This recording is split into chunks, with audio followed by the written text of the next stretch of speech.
She thinks some people in the audience here will understand how dangerous women can really be and can empathize with her, and she's okay with the rest of you thinking that she's a monster. But the title of her email was, I am the spooky scary story, and she says she's a real life succubus who preys on men who are tired, lonely, or a little bit too confident. She said this has been something that her family has been doing for generations, and they find men and they pretend to be harmless and they remember things about them like their favorite drinks or little details about their life, and then they remember and they smile and they pretend to be interested. She said some of her favorite targets are married men with little children at home because they're often depraved, as she put it. And the more depraved a man is, the hungrier he is and the better she feeds.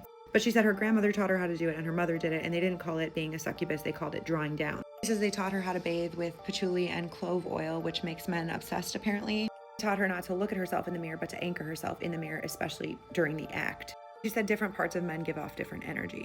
So his breath, his hands, his, She craves different parts of men depending on what she needs, if you know what I'm saying.